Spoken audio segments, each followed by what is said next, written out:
O bruxismo é uma atividade dos músculos da mastigação, como apertar ou ranger os dentes, torcer, girar ou contrair a mandíbula, nem sempre coincidindo com os contatos dentários. Quando ele acontece de dia, é o bruxismo da vigília. Quando acontece à noite, a gente chama de bruxismo do sono.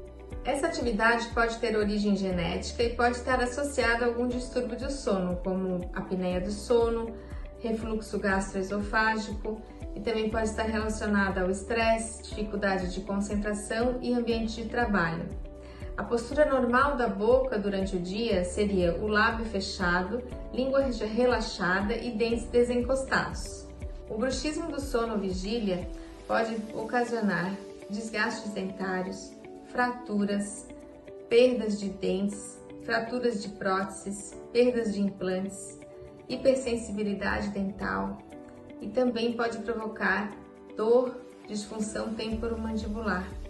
Mas lembre-se, bruxismo não é DTM.